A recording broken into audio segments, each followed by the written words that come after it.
Boy, oh boy, oh boy, it has been a rough last couple of weeks, and it's not getting any easier. In the next 14 days, we will have played Manchester City, Arsenal, and Manchester United all away from home. We've done one of those games. Now, let's see what we can do with Arsenal and Manchester United away.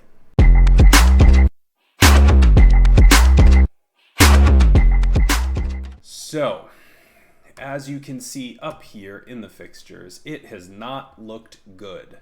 Since our wins away at Tottenham and home to Fulham, we ended up losing that Liverpool game that you all saw, and then the two in-betweeny games. I was really expecting a bit more from this Everton game, but it was terrible. I mean, they had a 2.1 expected goal. We had a 0.77 on 8 shots on target.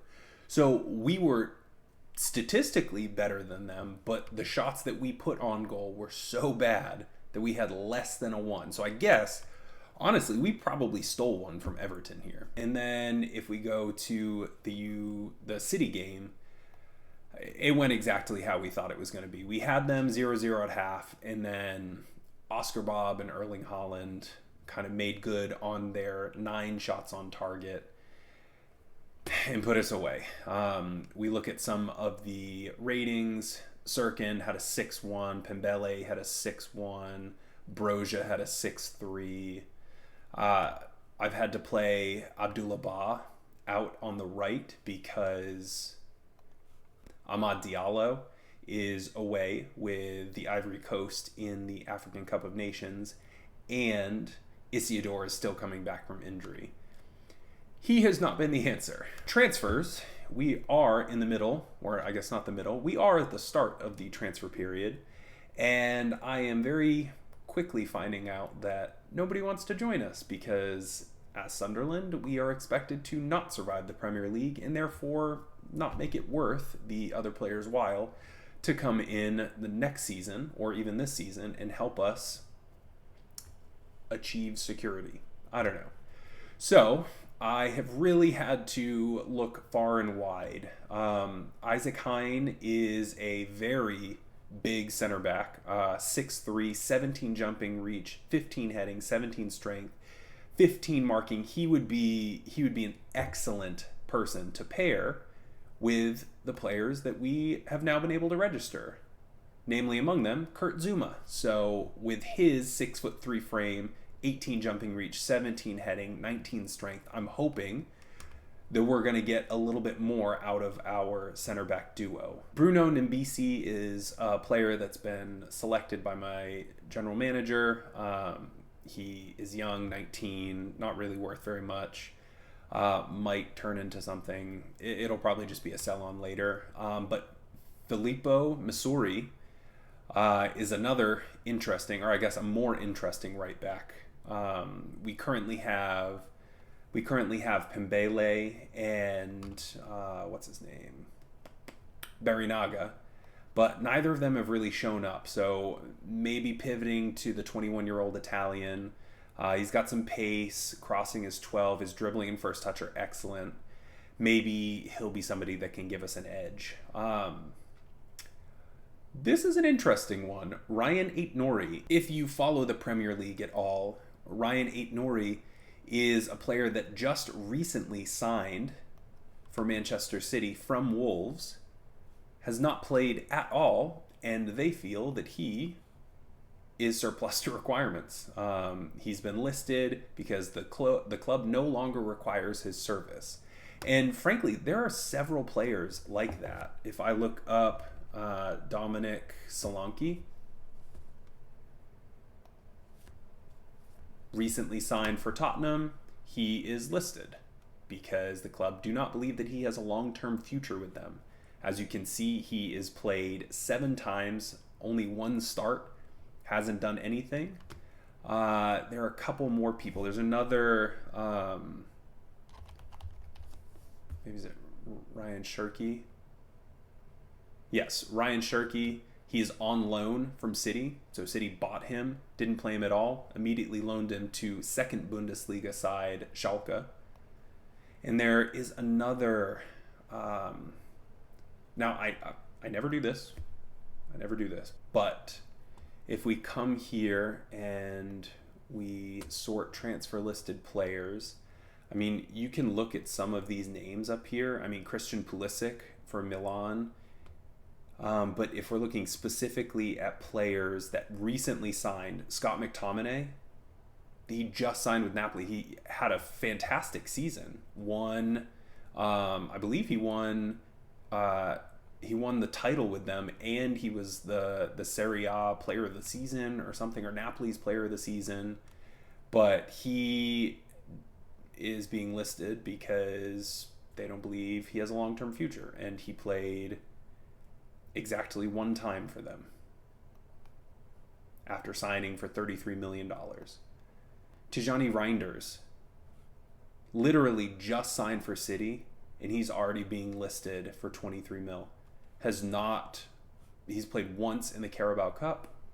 They signed him for 20.5 million. Haven't played him. Already put him up for sale. So this Ryan Aït-Nouri there. This is a weird database. After doing a bit of research, I've gathered that the transfers have been all updated, but the player potential and the current abilities have not been updated. So now you have players that in the last 2 years have not been super great or of the level that they are now being signed for. And the database just doesn't know how to process that, so they immediately put them back up for sale.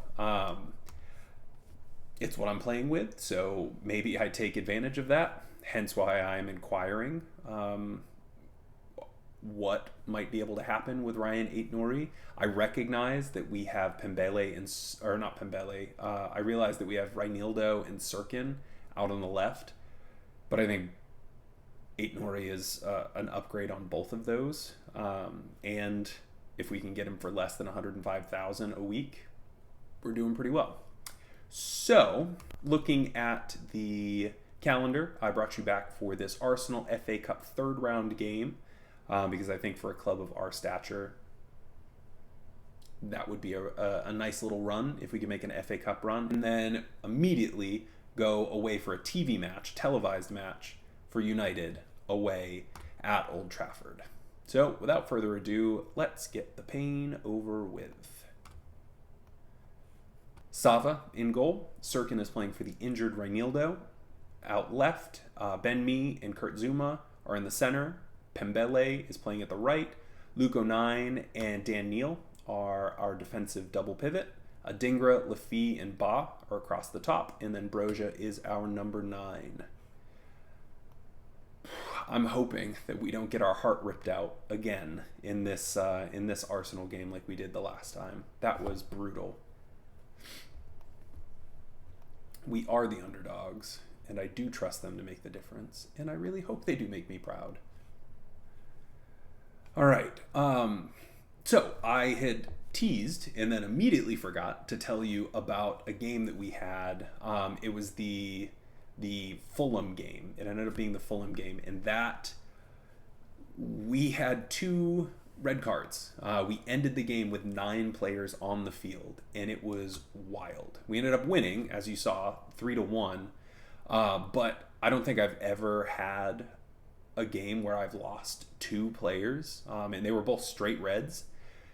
So needless to say, the last 10 minutes of that game were pretty clenchy. All right, Ben Mee off the corner. Ben Mee and Enzo Lafie, I believe. It was Dennis. Oh, no, Enzo Lafie. Short corner. Lafie puts it up to the back post. Ben Mee just doing big boy stuff. Even though he's not really a big boy. I think we established that.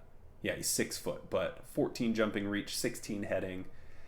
Whew, that'll do it. Also, Ben Mee, 36 years old. Look at all those. Look at all those increased stats. I love that. Oh, offside. Come on, do your little ear thing.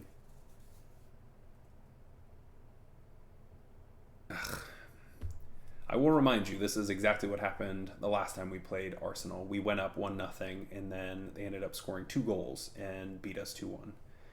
Martinelli out to the side, and then Gabriel Jesus just phases through Kurt Zuma. Most complete game ever. Great.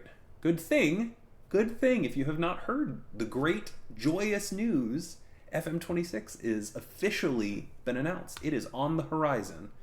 And I cannot tell you how excited I am to finally be playing a different game. It'll be interesting. I saw some of the videos, and I'll put out a video kind of going through what is out there. But I saw some of the graphics from the official gameplay, but not final stuff, and it looks pretty. If we can get even half as clean and crisp as that, it'll be a massive step up from what we were watching for the last 2 years in FM24. All right, Arsenal is pounding our door down. Oh God, this is the same. All right, well, at least we forced him back into the corner. All right, great. I was going to say, that is the exact same Chiesa corner kick that Liverpool put 2 past us with to win that game. All right, looks like we are going into halftime just scraping. We can get a goal, that makes us the favorites. Yes, because we would be ahead. Though, I don't really know if that would make us the favorites, because we've been ahead now twice against Arsenal, and they have come back to either tie or beat us. So I'm not entirely certain that getting another goal makes us the favorite. We can tell the boys that, though. Kurt Zuma. Oh, that's a big boy doing big boy stuff. Dennis Sirkin and Kurt Zuma. Let's pump those boys up. See, I mean, Ben Mee's been in the team. Oh, that was right down Kepa's throat. Ben Mee's been in the team, but to see Kurt Zuma come in and do what we're asking him to do, just be a big guy, I love it. Love it. Big guy, big jumping, big heading. Love, love, love. All right, so that puts us up 2-1. Again, this is not by any stretch of the imagination in the next 38 minutes a lock, especially when they're sending Zubamendi out. Gabriel Jesus goes and skies it. Yowza. Oh, all right. Broja still has not shown up today, and neither has Adingra, which, I mean, I'm glad that we, I guess, have figured out our center back deal. Great.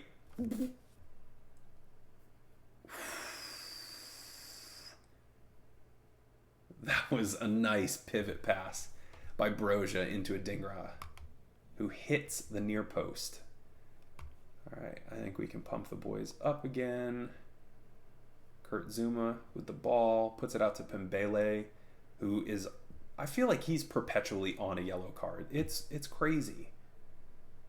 I don't think that his, I mean, I haven't touched like player expectations or anything. Golly. Trossard just walks into the box. I don't think I've touched any sort of like player instructions or anything, so it's not like Pembele's playing harder than anybody. Jeez Louise. Zuma should have stepped out to him and just said, nope, let's double cover this forward. Yay. All right, I think we can maybe make some changes. Adingra has not shown up today. Let's put Jamal Lewis out there. Enzo Lafie has been one of our best players.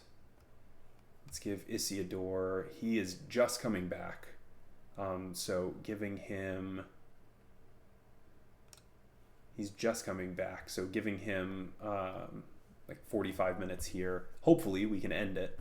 We don't need more time.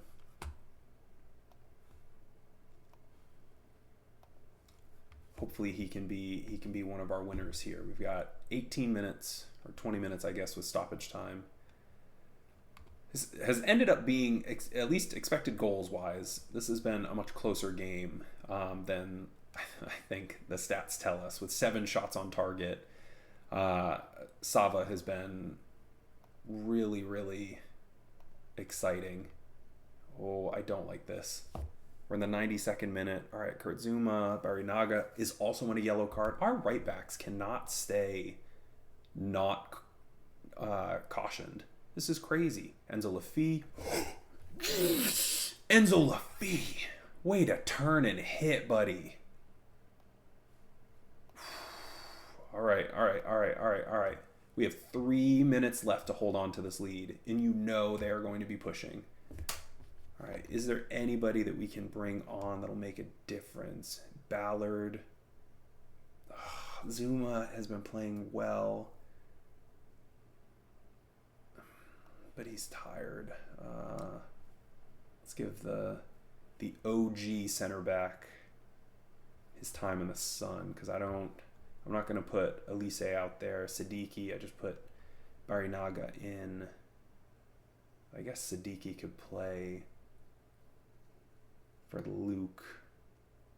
No, I'm going to go center back. All right, just go out there and don't mess this up. Yep. And let's... Oh, we have 3 seconds. Just a clear. That's not a clear. Oh. Come on, help me out, ref. Help me out. Of course, we had 3 seconds. We are literally in the 95th minute.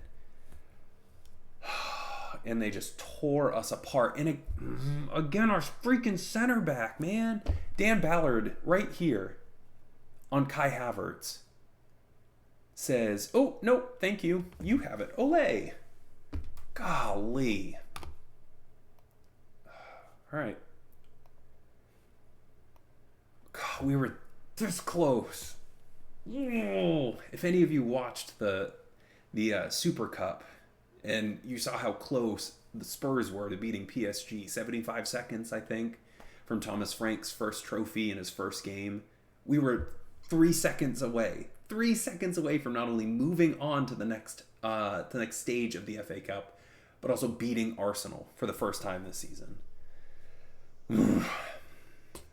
Well, now we are going to bring them home and probably get crushed.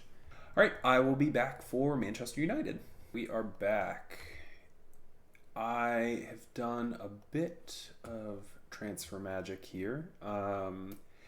Since we left, Filippo Missouri has come in. Actually, looking at him, he pans out to be a better player than both Barinaga and Pembele. Pembele is a bit of a better player than Barinaga right now, but still, Missouri ends up being the better of all of them. And then Isaac Hein came in. Again, I'm pretty stoked about 17 jumping reach, 17 strength, 15 heading to pair with Kurt Zuma. On the other side, Patrick Roberts finally left for $7.25 million. Trey Hume is on loan at Leeds for a pretty big total fee. Carlos Vinicius finally went to Utrecht for another optional big fee. And then just a bunch of nothings. I am trying to sign Ryan Aït-Nouri. I think that would be decent. There's a separation starting to happen between us and the top four, but because of our good form earlier in the season, there's also a separation between us and 8 through 20. So hopefully we can put something together to stay in Europe, but like I said, I'm expecting us to be somewhere in that top, or I guess the bottom of the top of the table. That means the lineup is Sava in goal. The back four are Sirkin, Zuma, Hein, and Missouri. 09 and Neal in the midfield. Adingra, Lafie, and Ba across the attacking midfield, and Broja up top. I am actively looking for a center forward, at least a backup to Broja, if not a more consistent number one. I think that we could really use. I know that he's scored 10 goals thus far, but they've only come in bunches. He hasn't really been able to put together any sort of consistent goal scoring form. And I'd really like that. To survive in the Premier League, you kind of have to score goals. All right, so we have a corner here. Dennis Sirkin sends it in. Kurt Zuma on the near post. Does not get it down fast enough. We started out quickly. 2 shots, 1 on frame, and big broadhead Harry Maguire goes and does what we should have done in our corner highlight. He goes and just skies. That's four people. 4 people were sitting there on the back post, and he jumped all of them and scored. So we are down 1-0. Let's encourage the boys because God knows they need it. All right, this is starting to go sideways. They now have 8 shots, 3 on target, with now 9 and 3 with almost a full XG, and they're still up 1-0. We are not creating anything. If you look at the match momentum, we had that one blip, which was probably our corner, and then nothing. So that's not great. I am just now seeing that Brighton are 7 points behind us. However, they have 2 games in hand. So assuming they win both of their games, they're only going to be 1 point behind us, which would kick us out of Europe and not be fun. Garnacho would have liked to have had him. Diallo has been great and all, but having even more attacking options would be fantastic. Yikes. All right, this is going to be that kind of game. Encourage them. Oh, man. We just need to make it through this season. Make it through this season, and then I'll be able to actually put together a transfer period.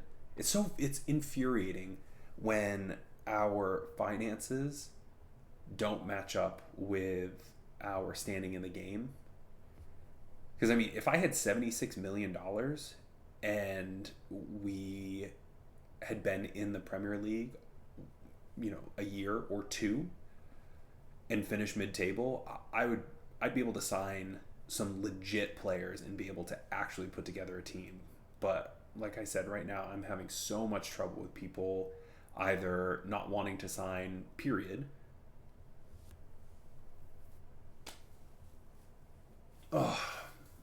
or wanting like $120,000 a week, which I'm not going to overpay, because as much as I would like to think that we are safe, I also can't plan for that. And Sava has it in his hands, and then just like a volleyball player just sets it right. Oh, golly, we are getting crushed. This is ugly.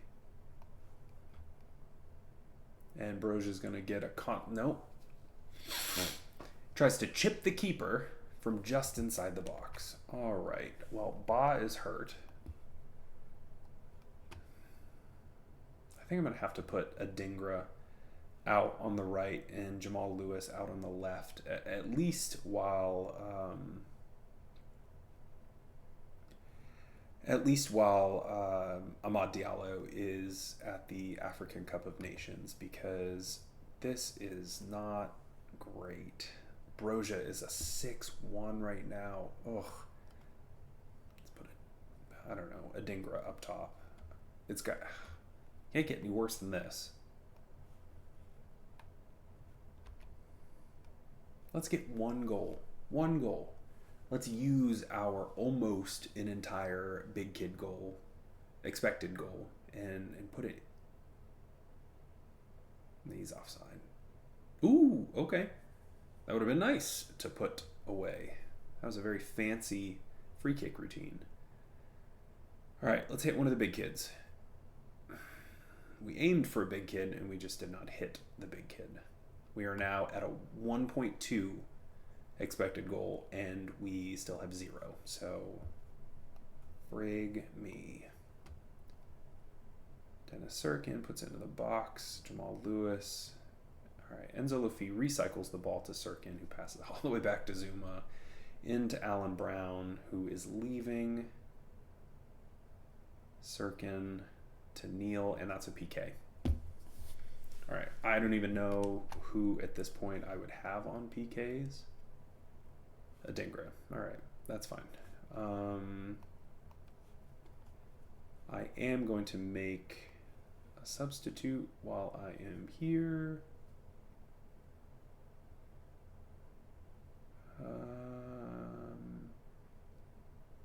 Biscuits. I have all defenders, and not a single one of them is left back. Yay. Missouri has had an absolute abysmal day. Ben Mee.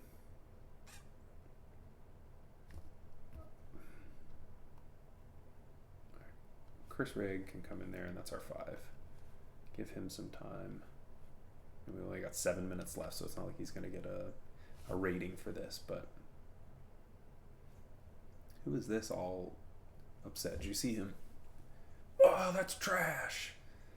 You really want their clean sheet bonuses, I guess. Come on, Simon.